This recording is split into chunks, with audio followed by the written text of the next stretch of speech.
Hey guys, welcome back for today's immigration lesson. We are on lesson 9. Let me go ahead and grab our vocabulary words.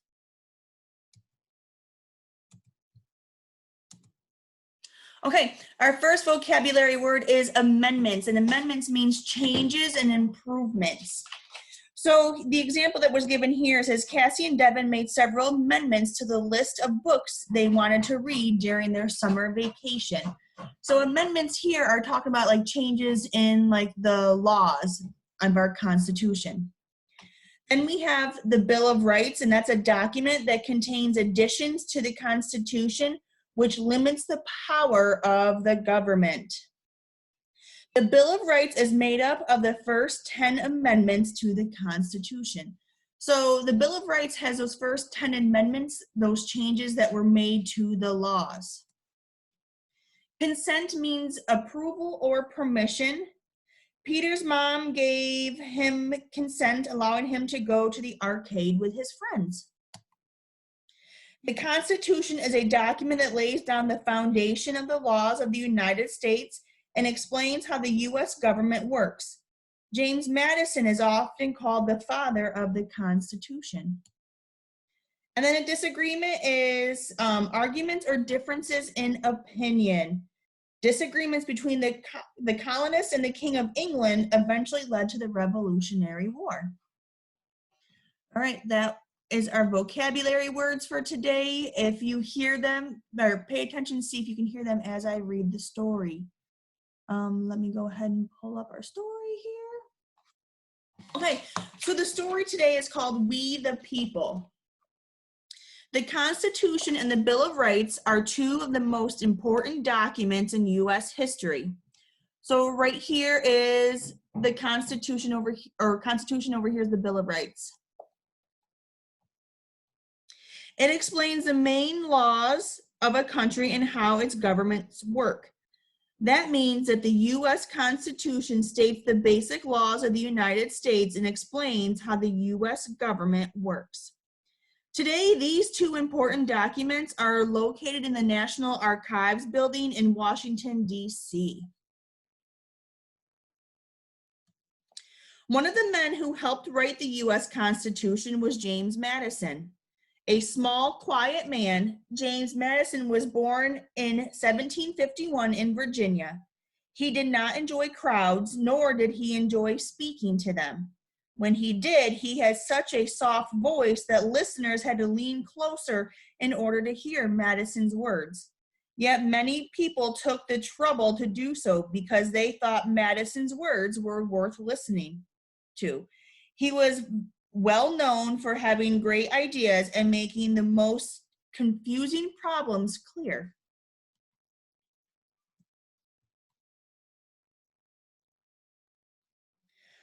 Often at the end of a conversation, this polite, quiet man would inspire people to think seriously about his important ideas. This is what happened when leaders of the new nation called the United States of America met in 1787 to decide what sort of government they wanted to form. The leaders came from all parts of the country and had all sorts of ideas. In the end, however, Madison's ideas had the greatest influence or effect in shaping the organization of the new American government. For example, Madison's ideas of having 3 branches or sections of government, a president, a Congress, and a Supreme Court, is very important today.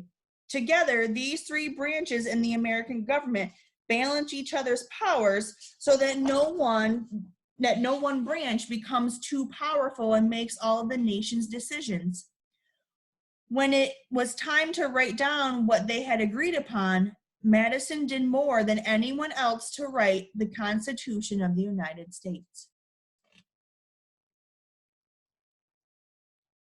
James Madison's job was not done after the Constitution was written. In 1789, Madison helped write an extra part to add to the Constitution called the Bill of Rights. The Bill of Rights consists of the first 10 amendments to the Constitution. The Bill of Rights protects the rights of Americans, such as freedom of speech and freedom of religion. Over the years, as the United States changes, Americans have found that the Constitution needs to change a little bit too. To do this, Americans add amendments, which are changes or additions to the Constitution.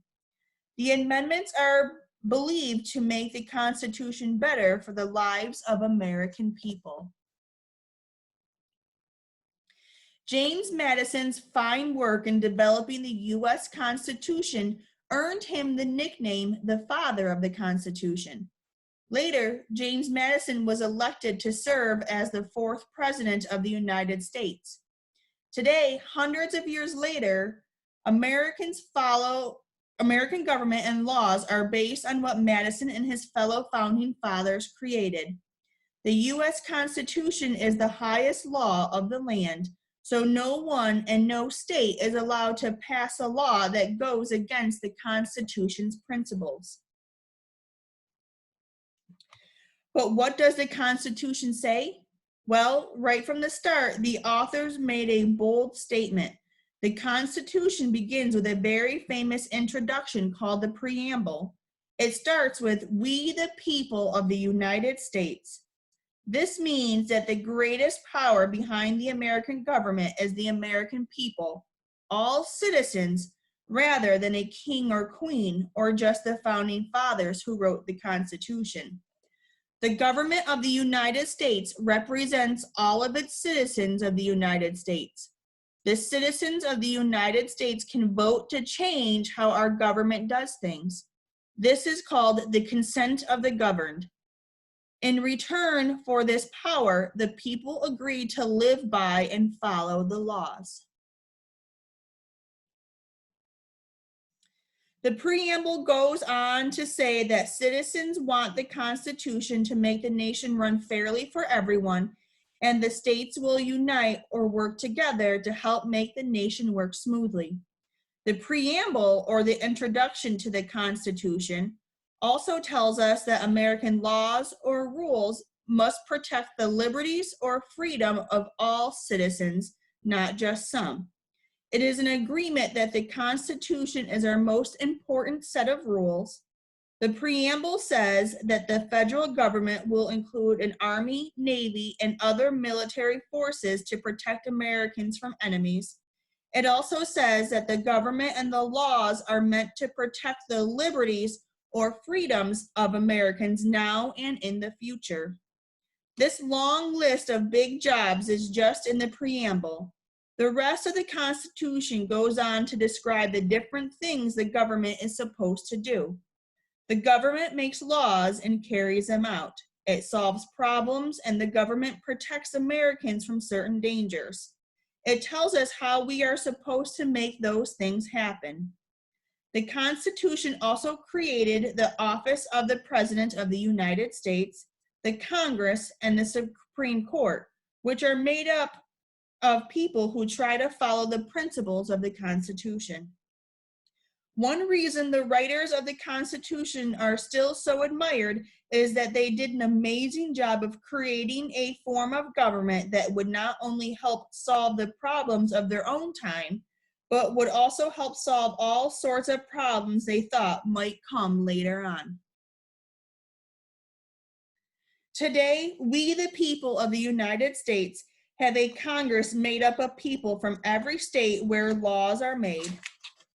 We have a president to carry out those laws and courts to help us settle disagreements and keep the peace. Our country has military forces to protect us, and there are other parts of the government, all of which are based on the ideas that James Madison and the other founding fathers wrote down over 200 years ago in the U.S. Constitution.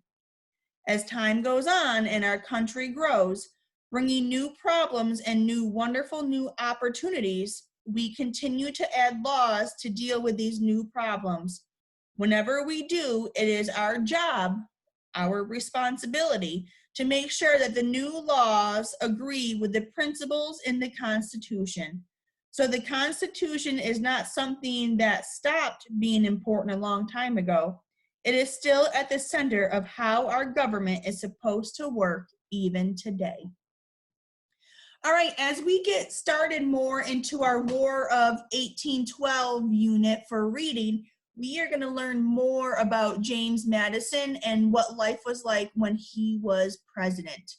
All right, guys, have a wonderful day, and I will talk to you later. Bye.